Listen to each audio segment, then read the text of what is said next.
冯大姐今年50岁，最近出现了频繁咳嗽、全身乏力的症状。她赶紧去医院拍了胸部 CT， 结果显示多个肿块影和双侧胸腔积液，血清肿瘤标志物高。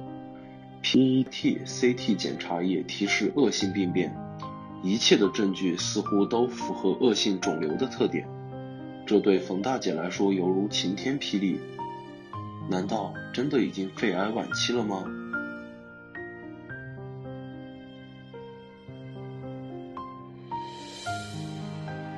在我们呼吸科呢，信奉一句话，百看不如一检，意思就是病理活检呢才是肺部肿块诊断的金标准。于是我们给他安排了进一步的检查，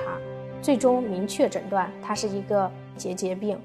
是一种良性的肉芽肿疾病。那么什么是结节病呢？结节病它是一种原因不明的多系统累积的良性肉芽肿性的疾病，主要侵犯肺和淋巴结系统，其次呢侵犯眼部和皮肤系统。大约有50%的病人呢可以毫无症状，仅仅是在体检的时候拍了 X 光片或者是胸部 CT， 然后发现典型的影像表现呢可以是双肺门的对称性的淋巴结肿大。而重症的病人呢，他可以出现多系统受累的表现，比如出现咳嗽、卡血、胸痛、呼吸困难、结节性红斑、眼部结节、贫血、神经炎等。诊断呢应该符合3个条件：第一，影像的表现呢符合结节病的特点，比如说肿块、双肺门的对称的淋巴结的肿大、纵隔的淋巴结肿大等等。第二个诊断的条件呢，就是病理活检呢其实是非干闹性的肉芽肿性病变。第3个条件就是排除结核和肿瘤。治疗上呢常用泼离松，疗程呢是6个月到24个月。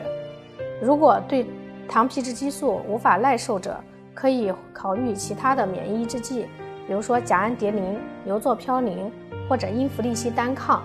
结节病的复发率呢非常高，所以我们要求是3到6个月随访一次，直到病情的稳定。我们给冯大姐用了泼离松口服，等到1个月之后呢，她再复查 CT， 双侧的胸腔积液和肺部的肿块呢都完全消失掉了。然后之后呢，她每3个月进行一次复查，一直随访了2年，期间病情呢一直平稳，病灶再没有复发。